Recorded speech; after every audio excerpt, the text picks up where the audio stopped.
just to follow up lang po, ma'am.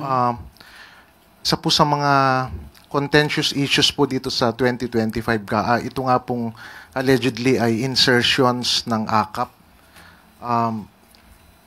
Kukumustahin lang po sana namin ang update doon po sa ginagawang review ng Malacanang, doon po sa mga allegedly mga insertions ng bicameral conference. Sa nakaraang 2025 2025 po.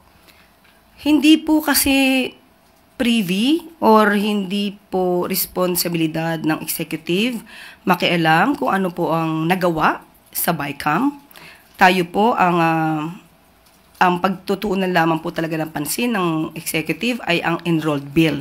Kung ano man po ang naging issue sa kanila kung mayroon man, yun po ay trabaho lamang po ng legislative at kung tayo makikialam sa kanilang gagawin sa pagbalangkas ng budget ay baka sabihin pong nakikialam at ito'y violation po ng separation of powers.